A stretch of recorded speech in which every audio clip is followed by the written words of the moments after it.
It's time for another episode of The Oil Stream with Dustin Nielsen and Tom Gazzola, presented by Popeye's Louisiana Kitchen.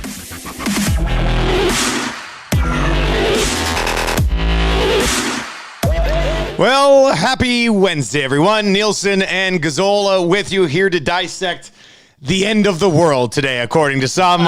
We'll get into that. The Oil Stream, as always, brought to you by our friends at Popeye's Louisiana Kitchen. If you were sitting around St. Albert for the last 3 years saying, man, if only there was a place I could get delicious nuggets and a delicious chicken sandwich, Popeyes has you covered. Now open in St. Albert, open in Windermere for quite some time now. I love seeing these Popeyes pop up all over the place on your Google Maps, Tommy. It's pretty awesome. Yeah, well, it's reliably good chicken. It's great chicken, to be honest with you. And Dusty, would it be odd if I told you I was one of those people just for some reason sitting in St. Albert, even though I don't live there, wondering when a Popeyes would eventually show up? Weird. There it is. There it is. All right. No shortage of things to discuss, obviously, coming out of a rather eventful game from a conversation standpoint against the Minnesota Wild. And Tommy, we'll get to the Ken Morrison Remax question of the day in a second. But from that game itself last night, I mean, what's storyline number one for you? What's the one thing that jumps off the page? Minnesota's a very good hockey team. That's the word. You think? Yeah, like, whoa, Bill Guerin, good job. He has turned that team into a powerhouse juggernaut, and Dean Evison has them playing a really good style. Look out for the Wild. Honestly, that's a team that I think could go toe-to-toe with Colorado. Matt Cassian has also discussed that on the pre- and post-game show. And for whatever reason, apparently their kryptonite is St. Louis, which is just how funny hockey can be. That's strange, right? It is, but they have all the elements of being a great team. I think, too, a misconception is that they're a big team, Dusty. I think they play big. Yeah. They have some big boys on their team, like Greenway's a tank of a human. So Bugstad's really tall, but he's not lumbering or thick or anything like that. And I know their back end, too, there's some tall guys. But that line of Eriksson, Eck, Greenway, and Foligno, that's a big line. But I think they play big. And that's where we get this idea of, oh, they're a big team. They play big and play hard. That's really what I came away with last night is that team's damn good. Yeah, they're good. There's no denying that. They press hard. And most people that, you talk to around the league, whether it be one of our NHL insiders or Greg Wyshynski, or you have somebody on from somewhere in that division. I talk about it with Hustler a little bit out of Winnipeg, and a lot of them kind of just say, don't sleep on the Minnesota Wild. Like, the Minnesota Wild are legit. So I don't get a chance to watch the Wild all the time, but whenever I do, and it's not just the others, I'll have a bet on them once in a while and check them out as well. They are very impressive. I mean, anybody who doesn't think Minnesota can come out of the Western Conference just hasn't watched them play enough this year. Like, that Minnesota Wild team, and it's weird because since they got Fleury, Talbot's been playing lights out. So they've got Marc-Andre Fleury and then a red-hot Cam Talbot right now, which certainly helps the situation as well. But you are right. Like, in last night's game, they weren't running the Oilers physically out of the building, but they were suffocating the life out of them whenever they had the puck. And I mean, Keith and Bouchard, the best examples of this last night. And there was a few other guys along the way who certainly could have played better on a few of those goals, but Keith and Bouchard just could not handle the pressure that Minnesota was bringing last night. And if you're going to play them somewhere in the postseason or another team that plays a high pressure, I haven't seen any team actually press the Oilers defense like that as much as those guys did last night, Tommy. And bottom line is the Oilers defense, I think, just panicked in those situations. Yeah, well, specifically the two defensemen that you mentioned, equally as bad. I know Duncan Keith gets a lot of the blame because of the trade and people just want to dump on him. I get it. And then there is a group of Oiler fans that are starting to really turn on Evan Bouchard, which I don't think should be happening. He's still such a young defenseman, and people are already saying, he's Justin Schultz. Like, well, relax. Like, the guy needs to get to 300 games or so to really, give us an idea of what type of defenseman he's going to be for about a decade. And he's shown us some really good glimpses, but that combination caved in a bad way last night. And Keith -4, Bouchard -3. I joked with Cass. We were texting each other during the game. I was like, look, they've got CC with Keith. Uh-oh. And then they scored one. It was right in. I know. It's funny you mentioned that because I saw them at the blue line, I said, "Oh, Keith's with Cece here," and that's like, I think most of us were like, "Oh, Keith and Cece, interesting." Boom, goal right away. It's just like, crap. It's like so much for that. So, you know what? I think Jay Woodcroft, Dave Madsen watch what happened last night, and they do a little thing in their notebook and be like, "Okay, well, that's something we've got to keep an eye on just in case," because you know what? Teams are watching that, and that's going to be the tape that's going to be shown to teams as they prepare for the Oilers is pressure Keith and Bouchard, and this could happen.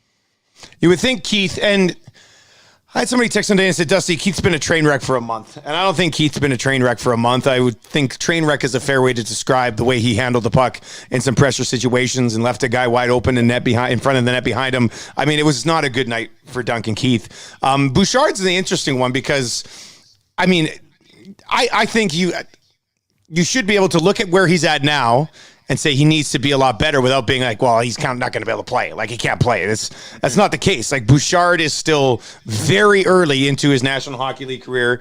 And what he does really well is he's shown us that he can do what he does well. And that's to be an offensive defenseman, smart decisions, and get pucks on net. And then in areas where he struggles, he still really struggles. I mean, this is what happens with not just young defensemen, well, with a lot of young players, but it's more glaring for a young defenseman simply because, you know, when they make a mistake, the puck can very much end up in the back of their net. And I think it was the second goal. He just lost the battle way too easily in the corner. Like, he had the puck. Was it Fiala that came in and scooped it out, fed Hartman? I think that might have been the one. Like, it was in the corner, and Bouchard kind of had it, and the wild forward came down and just sort of took it. And I was just like, man, like, that can't happen. And Rashog on my show today said, you know, that's just the way he's wired right now, Tommy. And I mean, is that just the way this guy is? Or is there a rewiring or something along the way where he realizes that, damn, I have to be more physical and stronger on the puck in all situations as opposed to just the situations where he thinks he needs to be aware? Right. I'll give him the benefit of the doubt and say that he'll learn. I mean, he's a smart hockey player. You would think. He has all the intangibles to learn from some stuff like this. And just because it happens once or it happens a few times, it doesn't mean he's going to just snap to it and figure out, well, okay, I've been in this situation once or twice before. I'm going to figure out. I think it'll be eventual. I think there's still going to be nights where we go, ooh, Evan Bouchard, rough night on the blue line, in his own zone. He's hearing footsteps. I think that's going to continue to happen, unfortunately, for maybe another year or so, but he's going to have to incrementally eliminate that. And in time, we'll be like, hey, look at that. Remember when he used to cough up the puck when he heard guys coming?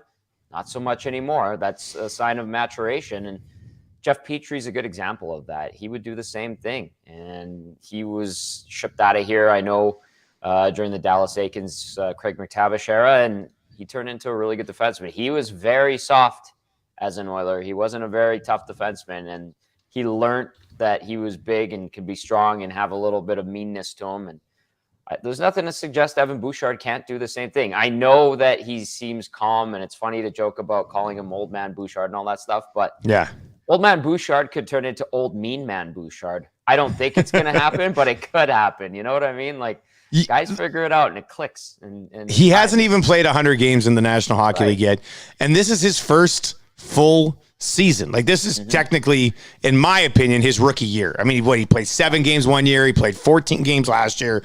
This is the first time in his career he's played more than 14 games in a regular season. This is the first time he's been through an actual real regular season in the National Hockey League. This dude's still a rookie. He might not classify as a rookie, but Bouchard is a rookie defenseman, and rookie defensemen are going to make these mistakes. I think people have to remember this. Sometimes I feel like people think he's been around for 3 years playing full-time with the Oilers, which just isn't the case.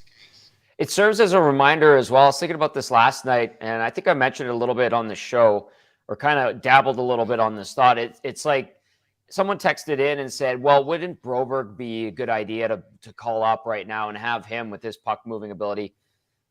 And listen, that's intriguing, and perhaps, like, maybe he could handle hearing footsteps better, but maybe he wouldn't. It's unlikely given where he is at as a professional defenseman and hockey player.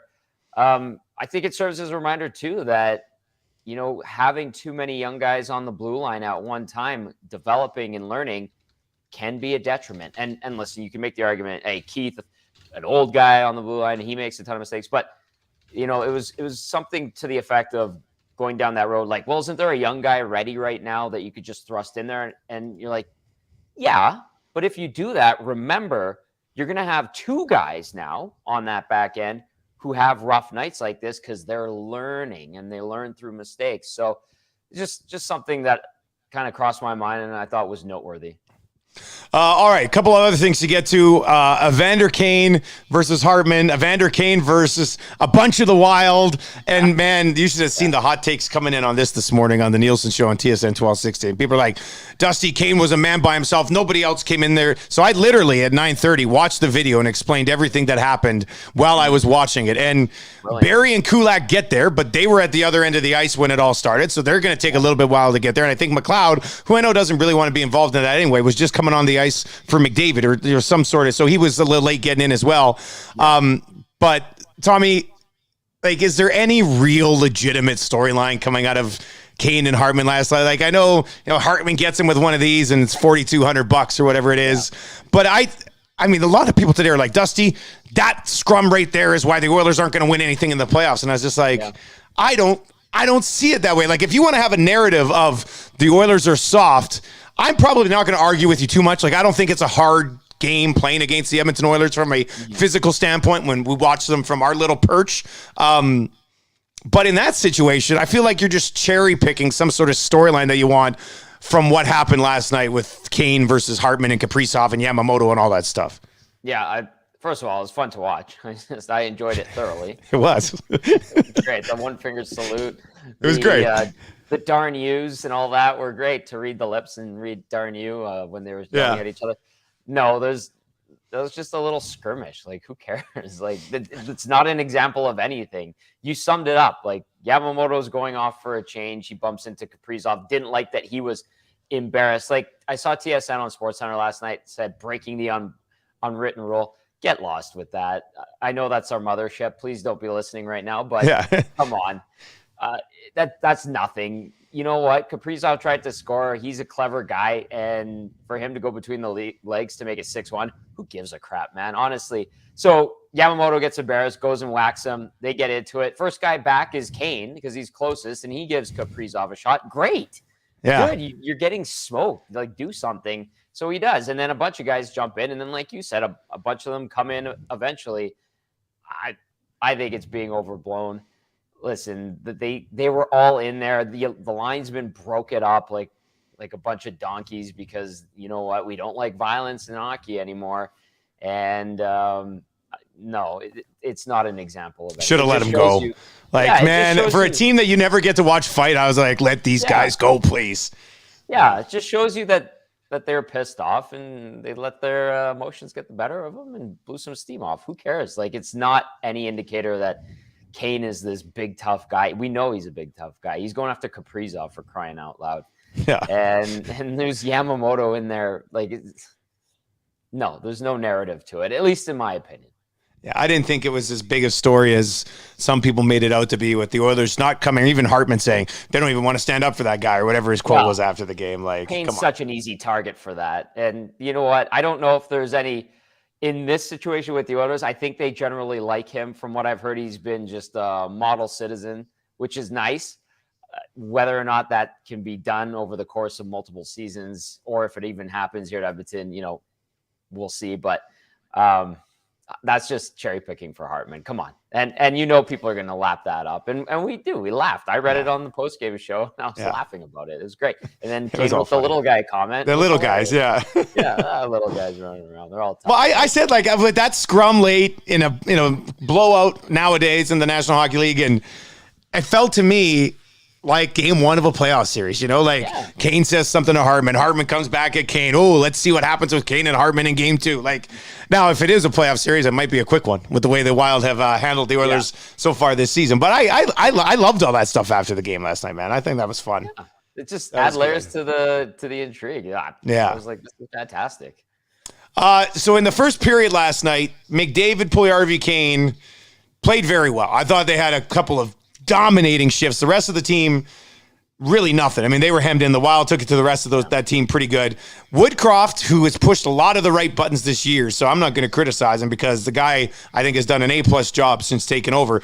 But, he mixes things up. He puts Cassian up on the top line to start the second period, which was a little bit of a weird vibe. When I saw that, I was just like, well, maybe he wasn't happy with Puljujarvi, so he bumped him all the way down, but JP was just on the Draisaitl line, and then Yamamoto was down, and then Yamamoto was up on the top line. And it was only a 1-0 hockey game when he decided to make that shift, and it didn't really work. So what do you think? Like he said after the game, he thought they were a little flat. That top line wasn't flat. You might have been able to mix up everything else. Top line was your best chance to maybe stay in that hockey game, and he went away from it. So what do you, just maybe panicked a little bit against the team that's owned them so far and decided to do something different? Because it kind of seemed un-Woodcroft-like, to be honest with you. Yeah, I don't think he panicked. It was odd to see, too, because I thought that top line was making things happen. I think that maybe there's one thing about Jay Woodcroft is he's always prepared. I'll say that. Like, there's nothing that really gets by him. The day before at practice here in town, they were working on neutral zone and offensive zone and defensive zone stuff specifically built for the Wild. It didn't work at all, obviously. But I think Woodcroft maybe saw what happened in that 7-3 loss a couple months ago and maybe watched some tape on the Wild, and he wanted to experiment with some things because he could see the game going in a certain direction, and he wanted to try some things. That would be my guess as to why he switched it up the way he switched it up, because, I mean, they're not dumb. They see the things that we see. They see more and they know more than we do. And putting a guy like Cassian up there, who I know hit a post but really hasn't been doing much lately, is odd. And Yamamoto got some fourth line time. And so maybe he was trying to tinker specifically for something he saw with the Wild in a pre-scout. Didn't work. Okay, one more thing I want to get to. I heard Lowtide talk about this today when I was driving home, and he wrote an article, I think, on it. And Lowtide is seeing what Speck and Maddie and some of these guys are saying about Puljujarvi. And Lowtide on the radio today said they're going to move him in the offseason. He goes, when you see veteran members of the connected media continually kind of push this same thing, Lowtide is coming to the conclusion that JP's done in the offseason. Tommy, do you read anything into that at all? Not really. Honestly, personally, I don't. Yeah. I just think that I mean, again, social media, Twitter for us is a necessary evil. So I've kept that on the outside. And when I read it, I'm like, oh, okay, what's going on? I should probably stay abreast of all this. I don't think it necessarily means that they're going to be moving him. I ideally think they'd like to sign him, sign Yamamoto, probably like we talked about on this show, bridge deals. And I think they don't have to give them a ton of term or a ton of money. Yeah. I mean, both guys, Yamamoto's been better, started out. They've had moments, right? Both guys have had moments, but both guys have been inconsistent. So it's going to, I feel like, have to be more of a show me, see if you can improve. And both those guys could be 40 to 50 point guys, maybe 50 plus. And that would be great, especially if you're on the top line with McDavid and Draisaitl in the top six. But I think that's a good way to stir the pot. Lowtide is just getting. When I saw Tide kind of talk about that, and then I clicked on his article, I was just like, oh, so Tide's kind of reading into it. He said connected members of the media, technically, Lowtide went a nice way about saying they know that they're moving on from him, so they're not afraid to run him out of town, so to speak, right? That's what Lowtide's leading into.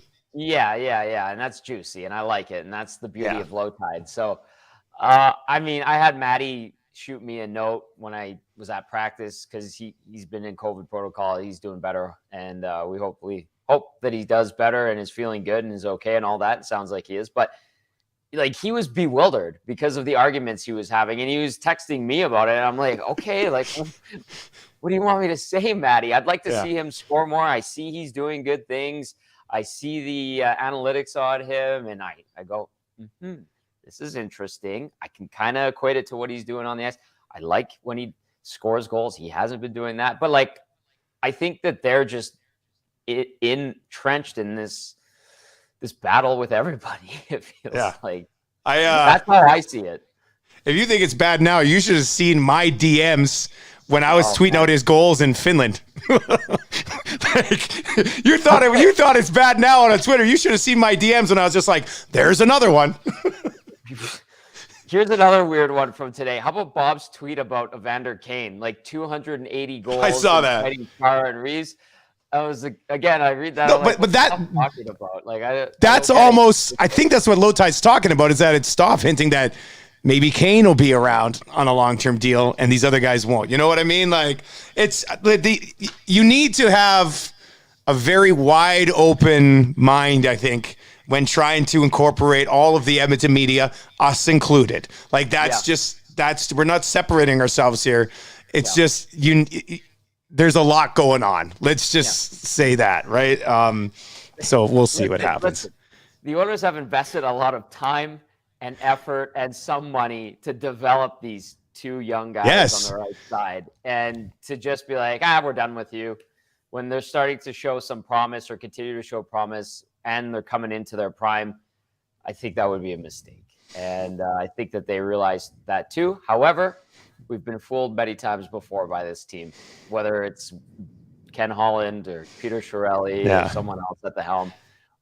But they've put a lot of time, money, and effort into these young guys that are starting to show some crumbs of good play and good fortune. And I don't know. I like what Lotai's doing. It's juicy, but I don't know if I buy into it. The Puljujarvi thing this offseason will be the true test of an analytical department or not. You know what I mean? Like, if you're a hardcore analytical team that gets a hard-on for possession numbers, then Jesse Puljujarvi can't go anywhere. If you don't have that, then, I mean, that's like Lotai's just waiting for this. Like, there's nothing better than listening to Lotai, especially in an off season, because it's amazing. I love it. He is fantastic.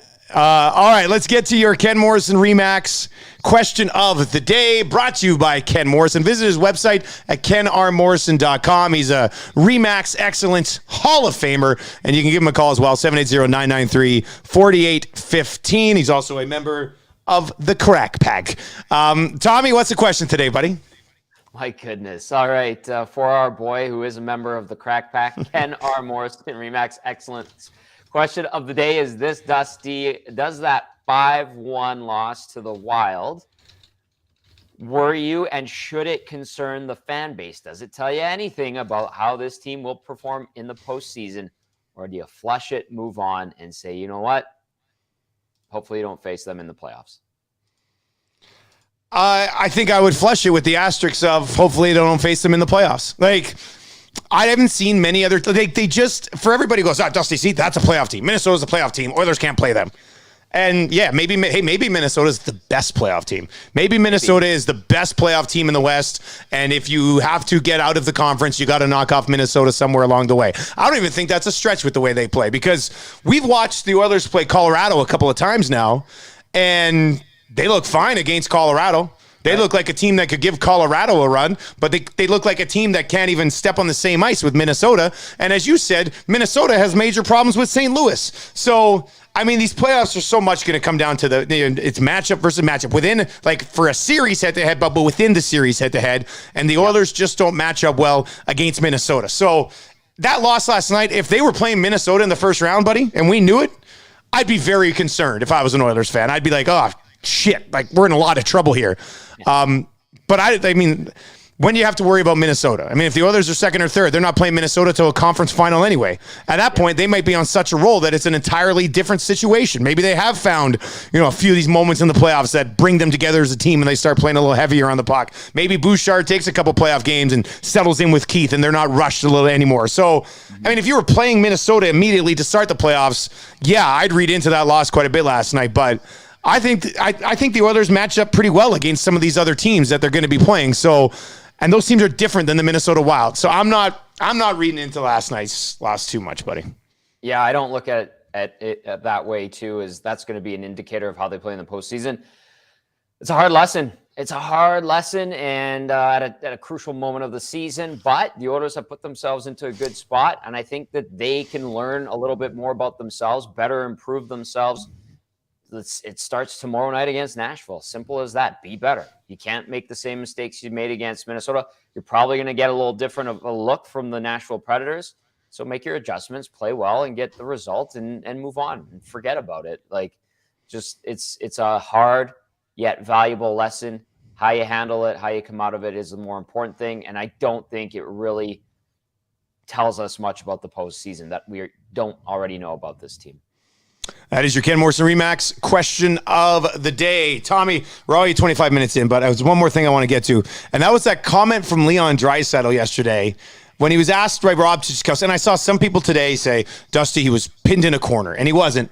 Titch just straight up asked him, your top 5 in winning percentage under Jay Woodcroft. Do you view your team as a top 5 team in the National Hockey League? And Leon went on and said, when they play really well, he thinks they can do some really good things. And he also said, I don't think I'd want to play us in the playoff, in the first round or in the playoffs. And of course Leon's going to say that. He's going to have faith and confidence in his team. Sure. I'd be surprised if he said anything else. But I think that's an interesting question in itself is, Tommy, do you think other teams don't want to play the Oilers in the playoffs? Or do you think other teams are seeing Smith and Koskinen, 2 consecutive playoff failures, and saying, give us the Oilers in the playoffs?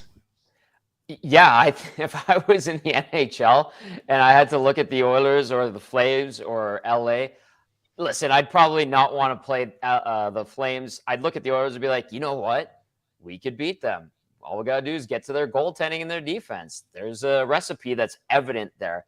But you say that full well knowing that you've got McDavid and Draisaitl who are just absolutely roaring, and it looks like the depth is also picking it up as well. So they could beat you. Like, and Draisaitl, like, he's not afraid to say stuff, and he's not confident dude. Feeling good, right? Like this. Why shouldn't this team be confident right now? Why is it wrong? I don't think anyone has said it's wrong for him to say that. No, I mean they're what 12-3-2 in the last 17 now. Pretty damn good, and this is the most important time of the year, and they're having great games and getting great results in different ways. So, you know what, Leon just said something that he felt, and good for him, because we begged for them to say juicy things, and that was good. It was good, and it gets people talking. Here we are talking about it. I have no problem with it whatsoever, and they should be confident. Come on. Yeah, I don't think anybody, and if it came across like it, I'm not saying Leon Draisaitl shouldn't have said it, or that he believes something that's ridiculous. I just think it's an interesting question for the rest of us to discuss if other teams want to avoid the Oilers or not. Like, I think, to be honest with you, in the whole West, Kings, Oilers, probably Stars will be the 3 teams that the Nashville, St. Louis's, Minis, Calgary's, and Colorado's want to play. Like, you want to avoid a Minnesota-St. Louis matchup, essentially, right? You're going to get this Minnesota-St. Louis matchup on one side and probably Kings-Oilers matchup on the other side, and you're going, well, one of those 2 teams might be able to take a run at the entire conference, while the other 2 teams, they're going to be in tough against Calgary. It's just strange to see how that conference has kind of sorted itself out. So, but yeah, I mean, I'd be pissed if Leon Draisaitl said, teams probably want to play us. Like, he's never going to say that. He's confident. You don't become an absolute stud by not having confidence in yourself or your team. So I like what he said. Right. I just think it's an interesting discussion point. And it reminds me a little bit, not necessarily the comment, but the mindset. If he's saying that, to me, it's an indicator that, again, I always talk about these, or I have been lately, about deja vu flashbacks to 17. If they play like they played in 17 in the playoffs, you're going to get a tough series against the Oilers, which is great. There you go. That's going to do it for another episode of the Oil Stream. We will be back at some time on Friday. I got no show Friday, so we can probably mix it in maybe a little bit earlier, whatever your schedule is like on Friday, Tommy. But we'll have an episode, obviously, breaking down a big game against the Nashville Predators as the Oilers try to stop Roman Josi, who's had a phenomenal season. What time you get going with pregame tomorrow, Tommy? 5:00. Myself, Struddy, Gregor. Maybe Struddy sticks around. I'm not sure. He's been filling in for Gregor. And Matty Cassian with Connor Halley. So it's a busy fun show. Lineup. Yeah, busy show. All right, tell your friends about the Oil Stream as we head down the stretch and into the playoffs. If you've not yet subscribed to the podcast, just search the Oil Stream on iHeartRadio, Apple Podcasts, Spotify, wherever else you get your podcast. You'll be able to find the Oil Stream there. It's all brought to you by Popeye's Louisiana Kitchen. Nothing says Oilers playoff push like a Popeye's chicken sandwich. Tommy, I'll talk to you in a couple days, buddy. Sounds good, Dusty. See you later.